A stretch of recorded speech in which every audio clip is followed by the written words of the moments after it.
इस वीडियो को देखने के बाद आप जान पाएंगे कि नींद क्या है, नींद के समय को कम और नींद को गहरा कैसे किया जा सकता है।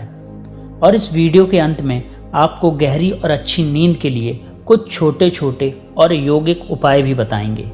तो चलिए एक कहानी के माध्यम से शुरू करते हैं। एक बार एक अमीर इंसान बुद्ध भिक्षु के पास जाता है और कहता है, मुनिवर, मैं अपनी नींद से बहुत परेशान हूँ। बहुत कोशिश करने के बाद भी मैं देर रात तक सो नहीं पाता। रात में सोने से पहले मेरे मन में दुनिया भर के विचार चलते हैं और जब मुझे नींद भी आ जाती है तो मैं बस पूरी रात करवटें बदलता रहता हूँ और जब सुबह नींद खुलती है तो कुछ भी अच्छा महसूस नहीं होता।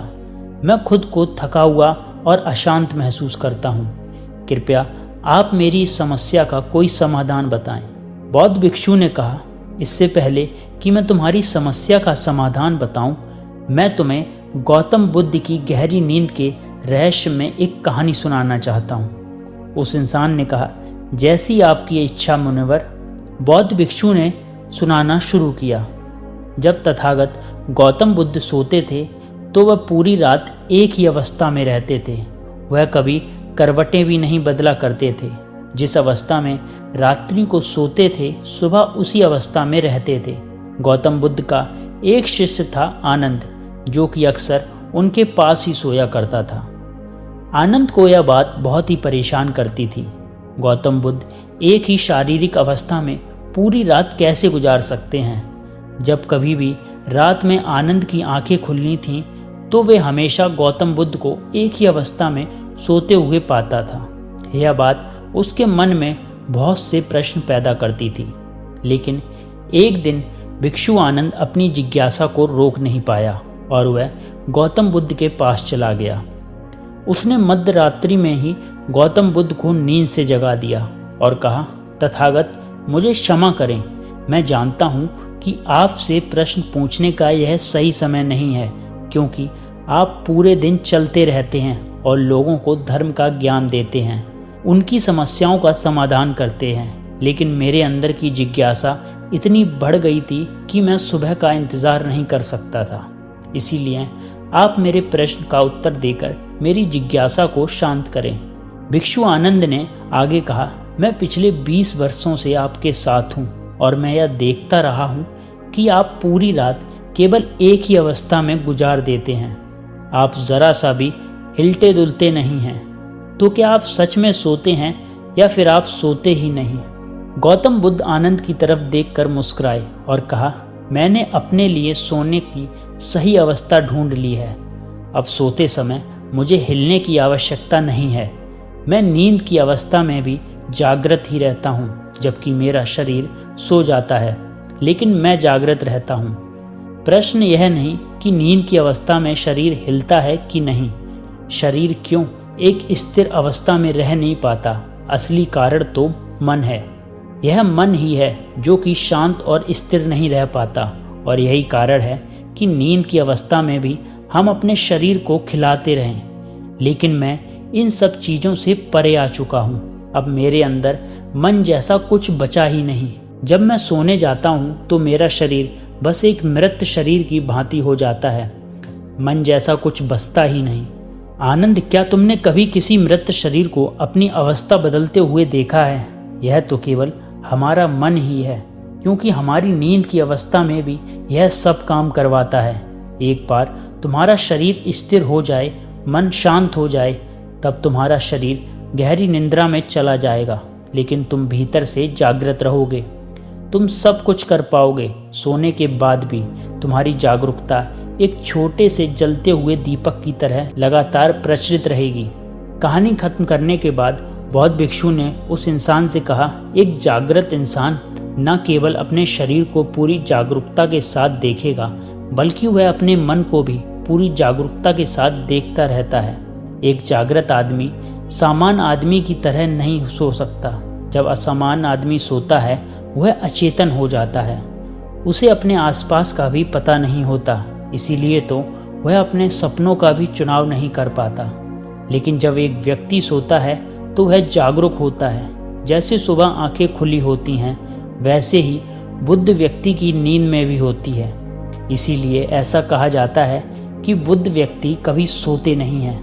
जब कोई इंसान सोने जाता है तो उसे पता नहीं चलता कि वह कब सो जाता है, लेकिन यदि तुम जागने और सोने के बीच के कुछ छोटे से पल में, जब हम सोने के एकदम करीब होते हैं, जागृत रह पाए तो कुछ अद्भुत घटित होगा जो तुम्हें जागरूकता के करीब लाता जाएगा।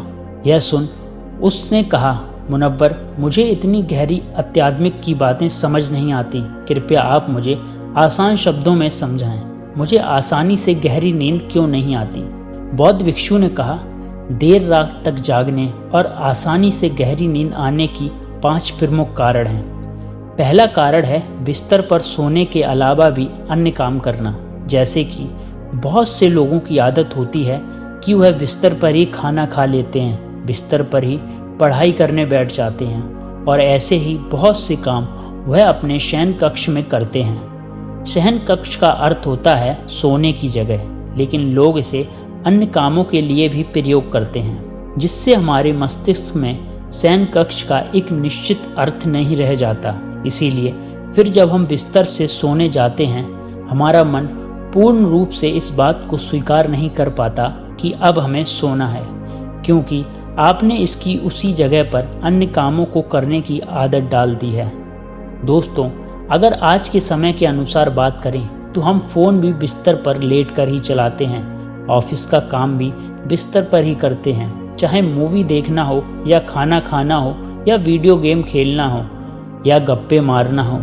आजकल लोग अपना अधिकतर समय बिस्तर पर यूं ही लेटे लेटे गुजार देते हैं, जिसकी वजह से हमारे मन में बिस्तर सिर्फ एक सोने की जगह नहीं रही।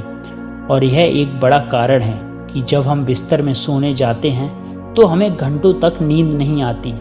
बौद्ध भिक्षु ने आगे कहा, बौद्ध आश्रमों में एक भिक्षु सोकर उठते ही अपने बिस्तर का त्याग कर देता है और फिर वह दोबारा रात में सोने के वक्त पर ही बिस्तर पर वापस जाता है, जिससे उसके मस्तिष्क को पता है कि बिस्तर में आने का अर्थ है गहरी निद्रा में जाना। और आरामदायक नींद न आने का दूसरा कारण है सोने के एक निश्चित समय का निर्धारित न होना। बौद्ध भिक्षु ने कहा, अगर तुम सुबह जल्दी और पूरी नींद लेकर उठना चाहते हो तो तुम्हें रात को जल्दी और एक निश्चित समय पर सोने की आदत डालनी होगी। बौद्ध आश्रमों में रहने वाले भिक्षु हमेशा ही एक निश्चित समय पर सोने से कुछ घंटे पहले हल्का और आसानी से पचने वाला भोजन ग्रहण करते हैं और रोज रात एक निश्चित समय पर सोने चले जाते हैं। इस तरीके से वह एक निश्चित दिनचर्या का पालन करते हैं। दोस्तों, अगर हम अपनी आज की लाइफस्टाइल की बात करें तो अधिकतर लोगों का ना तो सोने का समय फिक्स है, ना उठने का, और ना ही इस बात का ध्यान रखते हैं कि रात का खाना हल्का और ज़रूरत से थोड़ा कम होना चाहिए, बल्कि उनका तो मेन खाना ही रात को होता है। वीकेंड के दिन वह देर रात तक जागते हैं क्योंकि अगले दिन कोई काम नहीं है, चाहे कितनी भी रात हो जाए, लेकिन मूवी देखने के बाद ही सोने जाएंगे। समय और जीवन में कोई सामंजस्य और नियंत्रण ही नहीं है। और फिर यही वही लोग हैं जो अगले दिन अधूरी नींद के साथ उठते हैं और पूरे दिन खुद को थका हुआ महसूस करते हैं। योगिक संस्कृति में नींद को एक चमत्कारिक दुनिया कहा जाता है। अगर आप नींद को समझ गए तो आप नींद में अपने अंदर बहुत कुछ बना भी सकते हैं, और अगर नहीं समझे तो बिगाड़ भी सकते हैं। बौद्ध भिक्षु ने आगे कहा, तीसरा कारण है सोने से पहले नकारात्मक विचारों के बारे में सोचना।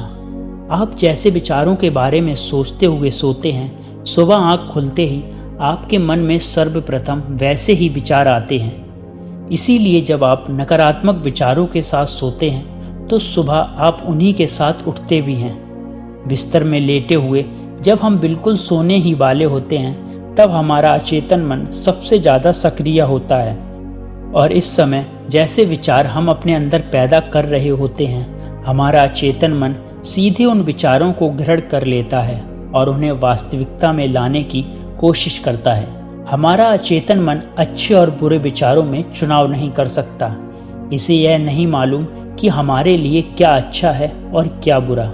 यह तो बस प्राप्त सूचनाओं पर काम करना शुरू कर देता है। इसीलिए हमें सोते वक्त अपनी समस्याओं और नकारात्मक विचारों के बारे में सोचने की बजाय अच्छी चीज़ें और काम के बारे में सोचना चाहिए। जिन्हें हम अपनी जिंदगी में पाना चाहते हैं। हमेशा ही रात में सोने से पहले और सुबह उठने के बाद उन चीज़ों के बारे में विचार करें जो आपकी जिंदगी में एक सकारात्मक बदलाव ला सकती हैं। अच्छी और गहरी नींद न आने का चौथा कारण है गलत तरीके से सोना। बौद्ध भिक्षु ने कहा कि तुमने सुना होगा कि भारत में अक्सर कहा जाता है कि उत्तर दिशा की तरफ सर करके मत सोना। ऐसा इसलिए भी होता है क्योंकि जब हम उत्तर की तरफ सर कर सोते हैं, पृथ्वी के चुंबकीय खिंचाव की वजह से हमारे शरीर का बहुत सारा रक्त मस्तिष्क की तरफ जाने का प्रयास करता है और मस्तिष्क में पाई जाने वाली नसों का बहुत पतला होने के कारण उनके फटने का खतरा बढ़ जाता है। और अगर कोई इंसान काफ़ी बुजुर्ग और कमज़ोर है तो उसकी मृत्यु भी हो सकती है। लेकिन आमतौर पर उत्तर की तरफ सर करके सोने वाले लोग जब सुबह उठते हैं तो वह अपने सिर में एक तनाव सा महसूस करते हैं और उन्हें पूरी रात बेचैनी में करवट बदल बदल कर बिताई होती है। दूसरी गलती जो लोग अपने सोने की अवस्था में करते हैं वह है कि वह बस किसी भी तरीके से सो जाते हैं, इस बात का ख्याल नहीं रखते कि उनकी रीढ़ की हड्डी सीधी है कि नहीं। लोग अक्सर पेट के बल एक ऐसे ही सो जाते हैं, जबकि हमें कोशिश करनी चाहिए या तो हम सीधे सोएं या फिर अपनी बाईं तरफ के करवट लेकर सोएं। इससे शरीर के अंगों पर अतिरिक्त खिंचाव नहीं पड़ता। सोते वक्त ज़्यादा मोटे गद्दे का प्रयोग ना करें क्योंकि इससे आपकी रीढ़ की हड्डी मुड़ती है और गहरी नींद में रुकावट आती है।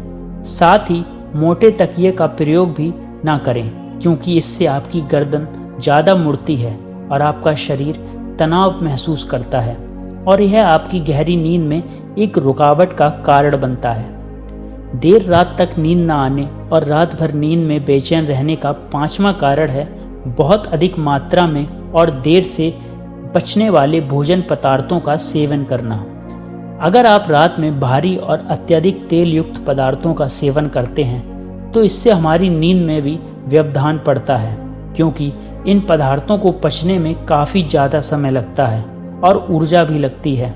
इसीलिए आप ऐसे पदार्थों का सेवन करते हैं तो कोशिश करिए कि उन्हें सोने से लगभग 3-4 घंटे पहले ही खा लें। उस इंसान ने कहा, मुनिवर, मैं यह तो समझ गया कि गहरी और आरामदायक नींद न आने के क्या कारण हैं, लेकिन क्या आप ऐसे कुछ उपाय बता सकते हैं जिन्हें करने से हमें एक गहरी नींद लेने में सहायता मिले?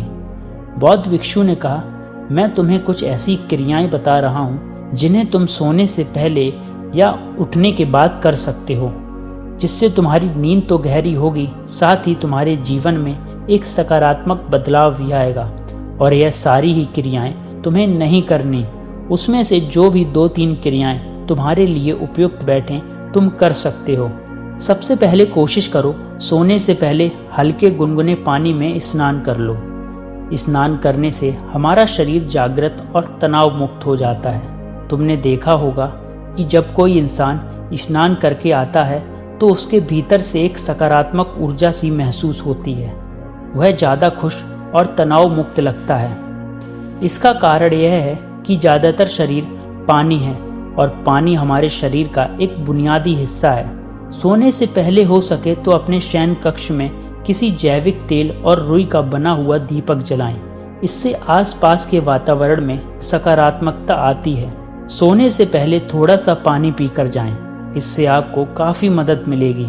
जब आप बिस्तर में जाएं तो सोने से पहले कुछ मिनटों तक ध्यान करें और हर चीज़ के लिए आभार व्यक्त करें जो आपके पास है।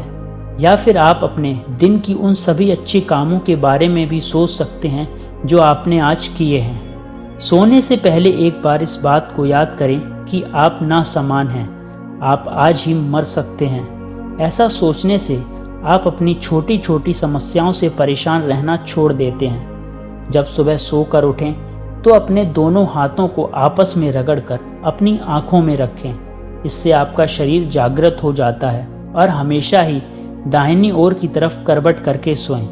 हमेशा रात को जल्दी सोने की कोशिश करें जिससे आप सुबह जल्दी और अपनी पूरी नींद लेकर उठ सकें। तो यह कुछ तरीके जिनके प्रयोग से आप अपनी नींद को गहरा और आरामदायक बना सकते हैं। उस इंसान ने बौद्ध भिक्षु को उनकी इस सीख के लिए धन्यवाद कहा और वहां से चला गया।